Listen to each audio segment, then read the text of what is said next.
Hello, everyone, and welcome to the recap of the second week of playoffs here in the Optimal Championship League. It is the podcast that still has no name. I am still JarlCarl. This is still Llama. Everything's the same. How's it going, sir?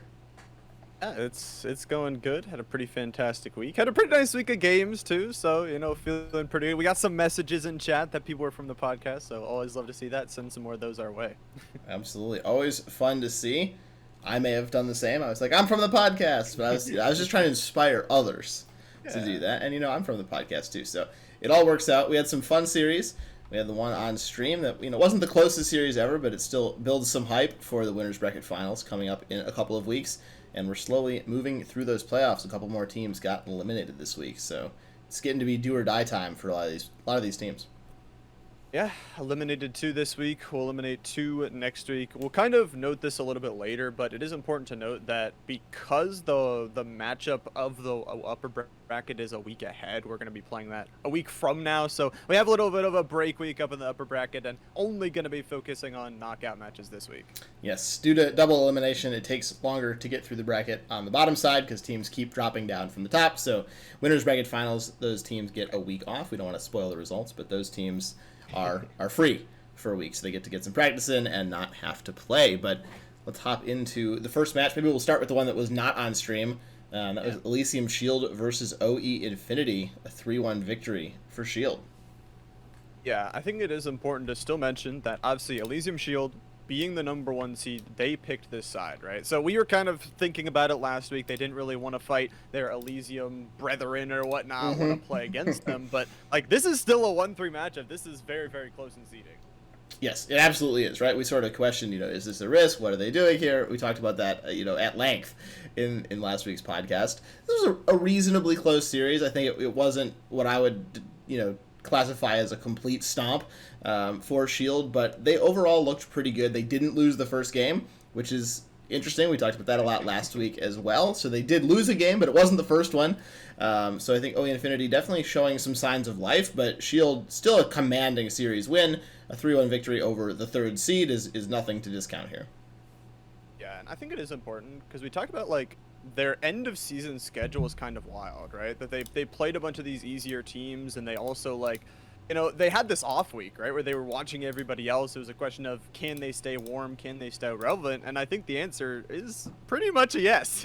Yeah, they seemed pretty relevant for the most part in the series. I mean, they came out of the gate swinging. They didn't look like they were out of practice. They didn't look like they hadn't played for 5 weeks or whatever. A very convincing first game. They 30-9 in the kill score. They looked great. Ended up getting stopped in one game by Robin Zaya, but we got to throw a shout out to Robin, who also edits the podcast. 16-0 on Zaya, and sometimes that just happens. You get behind early, but Shield playing a reasonably large number of champions, which they've done sort of all along, and finding a lot of success. Yeah, their champion pool is really, really wide, and they have that ability to just kind of play out a bunch of different lanes, which I kind of begs this question that Elysium Shield, they did win Game 1, which means OE Infinity had the choice of side selection in Game 2. They actually picked red side, which is kind of interesting to me. You can kind of see that in, other regions other than NA, where, you can counter-pick something insane and win, but I feel like almost always you want blue side. So what are your thoughts on that, Carl? I think for the most part, I agree. I'm not as steeped in the competitive scene as I used to be when I was playing in college or coaching teams, but I think the counter pick is sort of, I guess I would think of it as a false star in the sky. You're sort of like, oh my god, we get a counter pick, we're going to totally counter this person and just crush the lane, we're going to win the game. And I think a lot of times it just doesn't really happen that way. You maybe only have a few champs you want to really play in the top lane, for example, right? And so you're like, okay, we get this counter pick, we're going to counter pick top, but the counter pick, our guy doesn't play, or it got banned, or there's a lot of ways that it can go wrong, whereas having first pick, I think, is a pretty reliable way to get a power pick right off the bat. You know what you want to play, boom, we're locking it in, and then getting 2-3 as well. You can just really start to push some power early on in the draft, and I think that's more important in my mind than the potential to have some super hard counter cheese pick that you've been practicing and hope it wins you a game. Yeah, I think so 100% as well. Especially when we're in like this Kai'Sa meta where you can have just like first pick Kai'Sa, you know, go on hit, go crazy, and just pop off with AD Yep. carries we have in this league. So I think that's kind of an interesting choice. I don't know if it would have changed the series necessarily because, like we said, it does seem like Elysium Shield is the best team, right? They have showed some holes throughout the regular season, but they seem all but patched up. They have a wide champion pool, and they'll have a test in 2 weeks, but they'll have another week off. Yes, indeed they will. Shield going back to the drawing board, or I guess back to the practice room for another week. They don't have to play again, but it worked out for them the last time they had a break. So, looking forward to seeing them in the winners finals up against the winner of the streamed match that we were on, OE Nova versus Elysium Valor. This series was not quite as close, Loma. No, this was a 3-0 and was kind of actually pretty big of a gap. And I think that was the first question we kind of both mentioned is there that big of a gap? We were kind of wondering it through the power rankings all throughout the regular season, kind of thinking it going into playoffs that, you know, the 1-2, it does seem like there's a pretty big, like a river separating them between them and, you know, the regular 3-6 town. And it seems like that just, this series proved it. Yeah, I would totally agree with that. I think honorable mention maybe for Infinity at the 3 seed. It's not entirely clear how well they would match up against OE Nova now. They have a boat. They're paddling along. They're trying to catch up.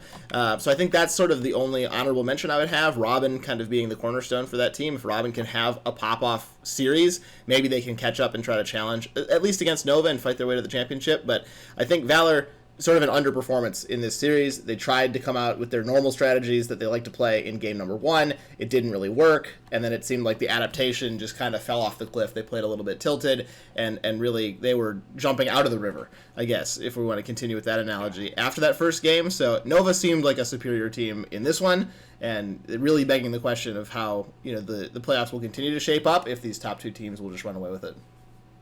Yeah, and it is actually kind of wild because, you know, Valor, we've talked about them kind of all season long. They're just like, okay, we take some nice scaling champions, we'll play for late game, we're not gonna do anything super crazy, and they got blown out the exact way they wanted to play in game 1, right? And so game 2, they're like, okay, let's draft a bunch of engage and play for early, and that of course didn't work because they haven't been playing that all season long, and that's just so tilting for me if you can't play the way you want to play.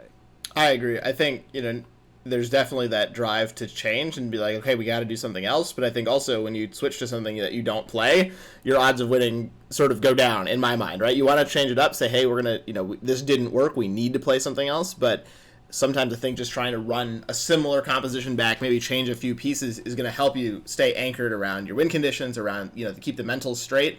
And I think changing and then losing again really throws the mental into disarray. You're kind of like getting these feelings that we just can't win with anything. This is a disaster.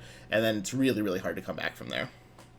Oh yeah, so tough, and it's especially tough with Wild Cinderace on the other side. Like, had an absolutely great series. Like, mid lane was never a safe spot, and LeBlanc is just such a champion as well that, you know, you could just pop off on, and that's a scary thing for Nova. That Wild might actually be the best mid in the league. Yeah, I agree. We've seen a lot of quality mage play. 3 quality mages in this series, the Ahri, the LeBlanc, and the Ziggs, all playing pretty well, and reasonably safe champions, like you're mentioning, right? If you're trying to roam on LeBlanc again as an Alistar, you know, she has so many ways to get out of that kind of roam, right? She has maybe 2 dashes, she has the Mimic passive, a lot of ways to escape from that angry cow. And the same with Ahri on the dash, maybe Ziggs blasted himself away. So a pretty safe player. The roaming style just didn't really work, and Cinderace looks really strong, especially on the LeBlanc, like you said.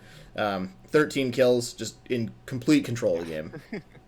Yeah, absolutely wild on that game, and I think it's kind of interesting. We have some kind of dissecting questions to ask after this series that Elysium Valor, you now have no more chances, no more safety nets. You start in the upper bracket, sure, but you lose one more, you're done. And with all this on stream, it feels like whoever they're going to play is definitely going to be doing their homework coming to the series and might have them figured out. Yeah, it's a lot. I mean, it is easier if your opponents are on stream, right? You just get to watch. You can be like, okay, we sort of know what's coming. It's easier than just dissecting the post-game screens to see what you need to do, because you actually get to watch them play. So I think Valor, they do have an uphill climb. It's possible the 2 Elysium final dream is dead. They're getting kicked out of the lower bracket, but you got to have the Cinderella story all the way back. So maybe that's just what the script says. I don't know. I'd love to see it. I mean, I'd love to see it, but I think it's gonna be tough. You know, there are definitely some good teams down the lower bracket. And speaking of the lower bracket, we had 2 lower bracket matchups, 2 elimination ones. I'm excited to talk about them as well. Yes, we indeed do. And the lower bracket will start with Dynasty Cast Emerald against Divine Temple. That was, I think, the first game played actually last week, like right around when we recorded the podcast. So it's been a little bit, but Dynasty Cast Emerald able to take the 3-1 over Divine Temple. Yeah, this is a little bit sad because we do have to say goodbye to our first team in Divine Temple, but I think it's kind of expected, even though they were the higher seed. We were kind of talking about them in the podcast a lot, that they were the team that was playing, I think, 4 different roles. Like, 4 of the players were playing 4 different roles, so like that is just tough to walk into a season 2 there trying to get practice on these different roles. But you know, you can only do so much. Yeah, you can only go so far with everybody not playing champions that they normally play. You're just not quite as sharp if you aren't playing the same role all the time, right? If you're mixing it up, mixing players in, mixing where you play, you're just not going to be quite as strong as a team. And I think it finally caught up with Divine Temple in the series.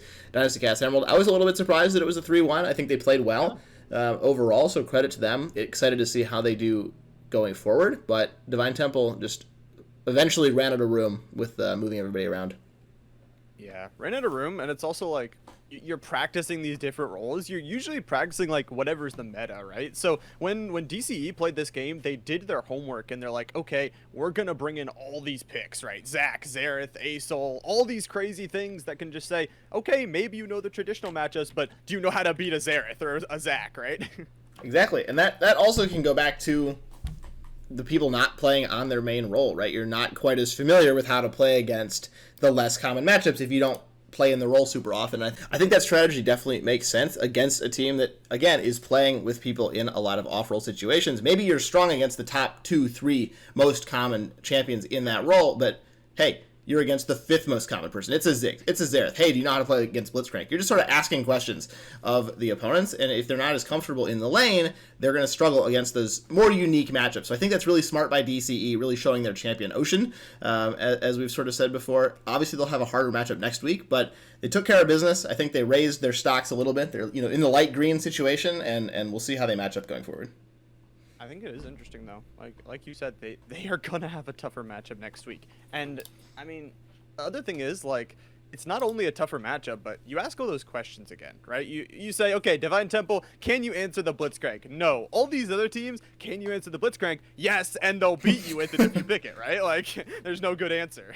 Yeah, things can go badly. You suddenly play a strong enough opponent, and they go, "Why are you picking Blitzcrank? We're just going to crush you." So they do play Elysium Valor next week. We can now reveal that since both teams are we've talked about both matches. I think this is a very interesting matchup for me. I think Valor, may be on the decline. Not too sure. Just didn't have a good week against OE Nova. Dynasty Cast Emerald, they looked great in their matchup. So I think it's sort of on the way up. We have good momentum versus bad momentum. We'll see how far that can push DCE forward, or if Valor will be able to straighten the ship. But I think, for me, this is one of the most exciting matchups of this week. Obviously, there's only 2, so it sort of already qualifies for that. But I'm excited about this one.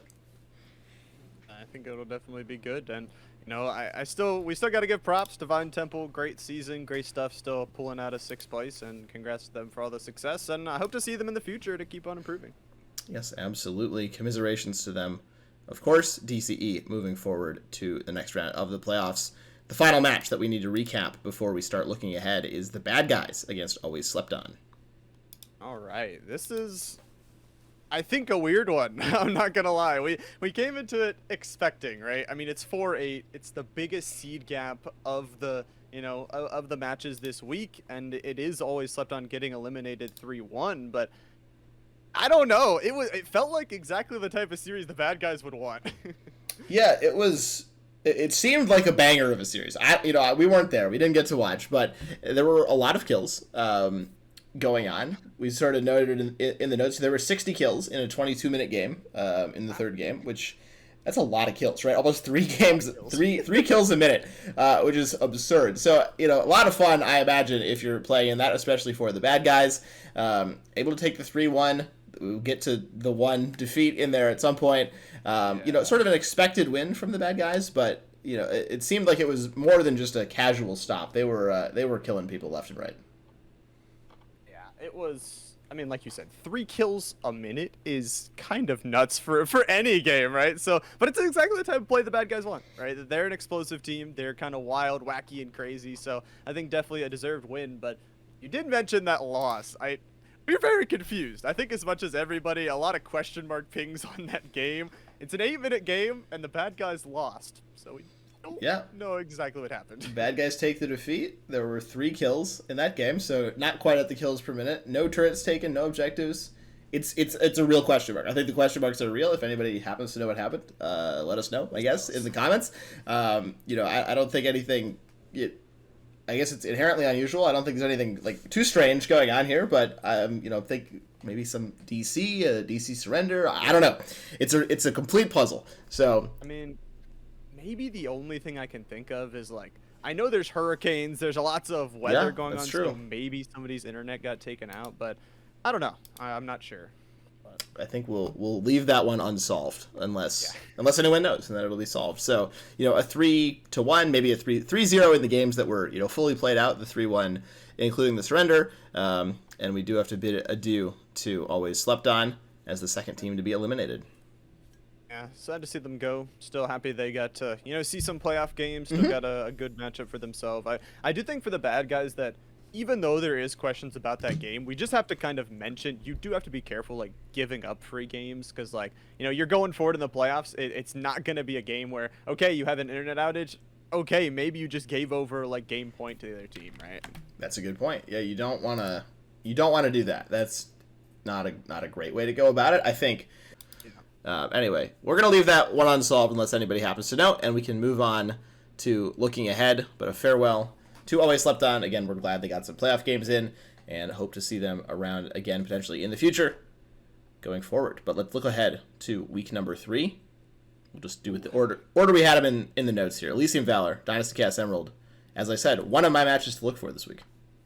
Yeah, this is pretty exciting because I think Dynasty Chaos have showed us now that they can play some wild and wacky things, right? They can bring some crazy drafts into this one, and if anybody is gonna maybe fall victim to a crazy draft, it might be Valor, because they just want to play the slow and concise game. Just say, okay, we're gonna scale towards 30, we'll beat you in the team fight if we have a lead, and work from there. But like, if you're playing a blitzcrank and things go wrong, things can go wrong.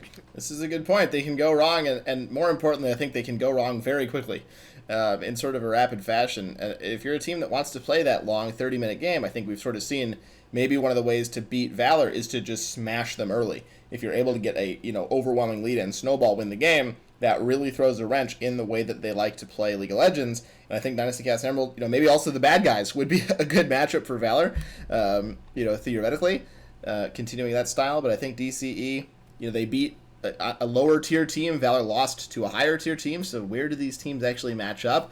I'm gonna go on the record for a 5-game prediction in this series. I'm not predicting a winner, but I'll predict the number of games.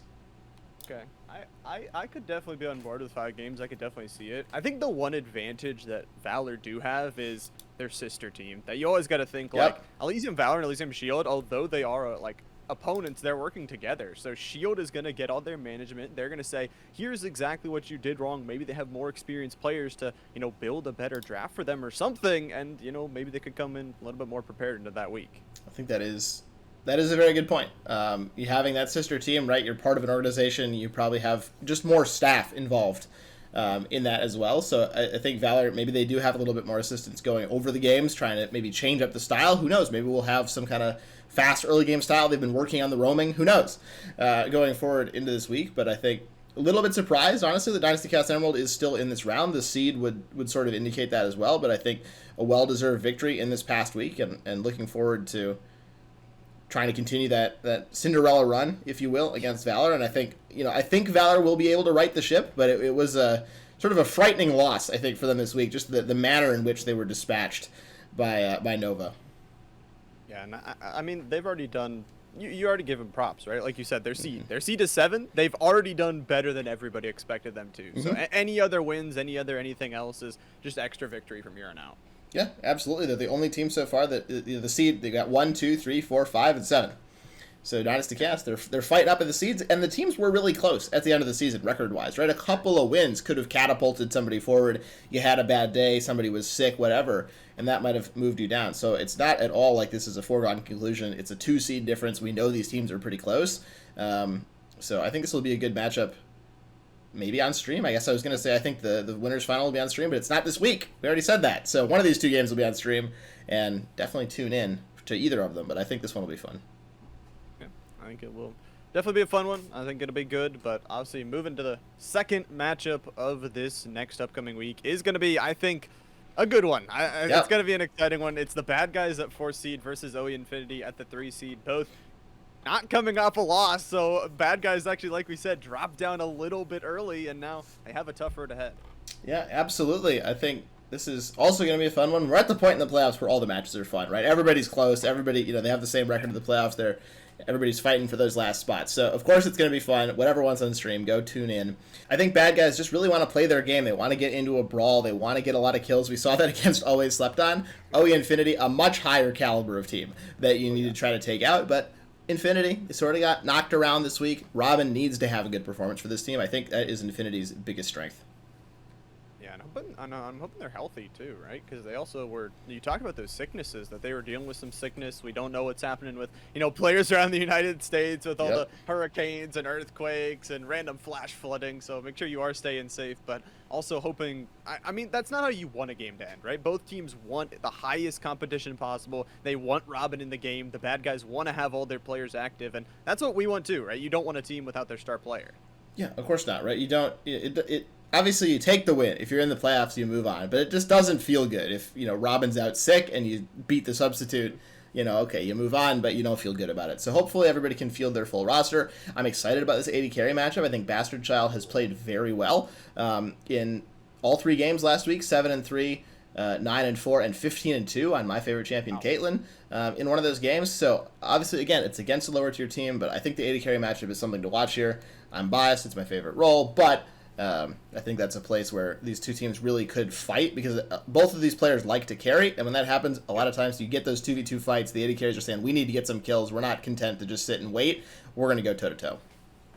Yeah, I think it'll be exciting. I also just think OE Infinity, they need to be careful because, I mean, we talked about it. 60 kills, that's so crazy. 60 kills in 22 minutes is wild, but you just have to make sure you're protecting Robin, you're playing your game, and you're not falling into these traps of if you're OE Infinity, honestly, you probably don't really want to fight like more than once or twice before 10 minutes. Like if you do that, you're just playing to the bad guy's hand, and they might find a way to beat you. So I absolutely agree. I think, I haven't seen any of these games. I haven't seen them on stream in at least a few weeks, but I think you don't end up with 3.5 kills a minute or 60 kills or however, whatever metric you like if you don't fight early and also often, right? You're not getting to 60 kills by only fighting after 10 minutes. So that indicates to me the bad guys, they want to fight early, they want to come at you, they want to get a lead, they want to push the envelope a little bit, and I think that's exactly to your point. You have to be careful if you're Infinity. If you want to play a slower game, you've got to avoid these early kind of fights because the bad guys have shown over and over again that they will just come at you, they will take some kills, and they will run away with the game.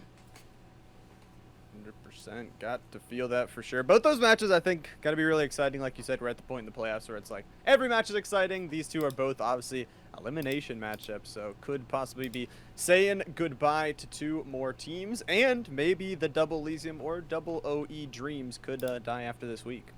That is true. Yeah. OE Infinity facing elimination and Elysium Valor facing elimination.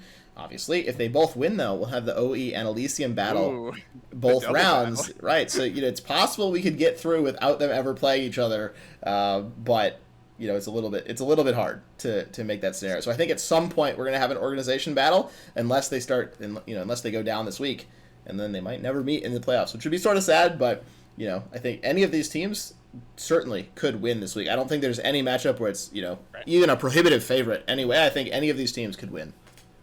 Yeah, 100% agree. And we did mention a little bit earlier that the Shield Nova matchup, the 1-2, the one that's going to be really, really fun and exciting as well, is going to be in week 4. So that'll be after this week, but still will be an exciting one to look forward to. Yes, absolutely. So next week's podcast, we will break down the Valor Dynasty Cast Emerald matchup and the OE Infinity Bad Guys matchup, and then preview the matchup between the winners of those two matches and the winners bracket final between Elysium Shield and OE Nova. So that's where that will come down. I'm sure we'll spend a lot of time on this 1-2 matchup. That's going to be extremely exciting. But be sure to tune into the stream this week. We're not sure exactly which one will be on stream, but regardless, it's going to be a banger. Llama, are you going to be there? We'll probably be there. I'm not sure yet. Haven't heard anything, but I think so. But it'll be Friday. I know that for sure. We'll be on Friday. It'll probably be at 8 o'clock Eastern.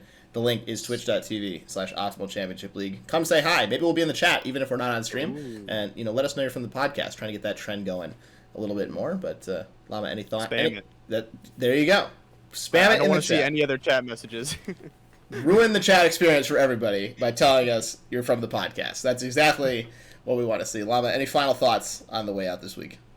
No, I just once again got to congratulate all the players for that made it this far, that didn't make it this far, to keep on going, keep on playing, and play your best matches this week. Absolutely. Bring your best. Always work to improve.